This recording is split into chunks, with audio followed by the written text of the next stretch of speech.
Hello guys, আসসালামু আলাইকুম। আমি আজকে অনেক বড় একটা তেলাপিয়ার ওজন হয়েছে 1.5 কেজি। বড় বড় তেলাপিয়া মাছ দেখে নিয়ে আসলাম বাজার থেকে। এখন সেটাকে দেখেন সুন্দর করে ধুয়ে টুয়ে কেটে সেটাকে এখন ভুনা করব। ওই যে তেলাপিয়া মাছগুলা এখন কত বড় পিসটা দেখছেন।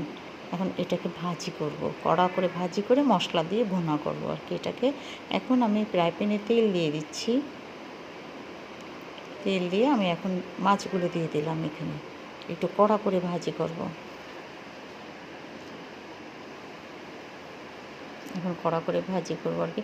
আমার ক্যামেরাটা ফিট করার জন্য অনেক কষ্ট হয় আমার, চুলার পাশে তো এটা এখনও রেডি করতে পারিনি আমি কোনো কিছুই আর কি। এই জন্য অনেক ছোট, অনেক দূর দূর থেকে দেখা যায় এটা।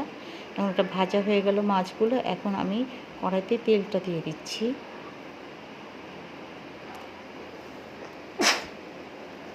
দিয়ে আমি তেলটা গরম হয়ে গেছে, এখন আমি পেঁয়াজ দিয়ে দিলাম।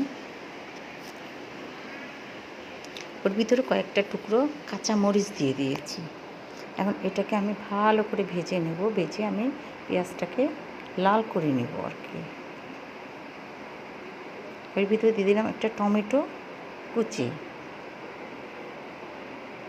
এখন আমি মশলাগুলো দিচ্ছি, ঝালের গুঁড়ি, জিরা, ধনে, আদা, লবণ, হলুদের গুঁড়ি, সব মশলাটা আমি একসঙ্গে দিয়ে দিচ্ছি।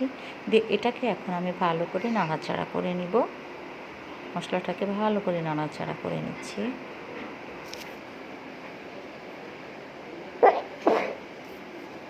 এখন নাড়াচাড়া করার পরে অল্প একটু যে মশলা করা পানিটা আমি একটু পানি দিয়ে দিলাম। দিয়ে মশলাটাকে ভালো করে কষাই নিব। দেখেন মশলাটাকে সুন্দর করে কষাই নিচ্ছি আমি, বুঝছেন, অনেক বড় করে কষাই নিচ্ছি আমি। নেওয়ার পরে এখন আমি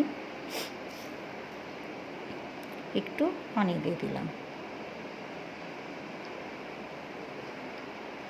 পানিতে একটু মশলাটা গায়ে লেগে আছে, এটাকে সুন্দর করে ধুয়ে নিয়ে নিলাম।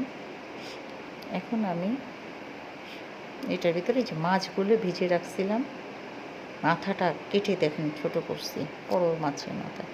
এখন আমি আবার ঢেকে দিলাম। দেখে এখন কেমন হয়েছে দেখেন তো, দেখেন কালারটা কত চমৎকার আসতেছে। আমি আরেকটু ঝোলটা টানাই ফেলবো আর কি। এখন মাছগুলো আমি উল্টাই দিচ্ছি, মাছগুলো এখন উল্টাই দিলাম। আচ্ছা, এখন আমি উল্টাই দেওয়ার পরে আবার একটু ঢেকে দিচ্ছি। এখন দেখব কেমন হয়েছে। ঝোলটা অবশ্য কমে গেছে। এখন আমি এটার ভিতরে ধনের পাতা দিয়ে দিচ্ছি। ধনের পাতা দিয়ে একটু ঢেকে দিচ্ছি।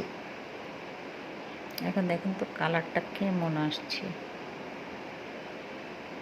দেখছেন টকটক করে ফুটতেছে তরকারিটা। এই যে আমার ফাইনাল লুক, দেখেন তো কেমন হয়েছে, কত চমৎকার কালার আসছে।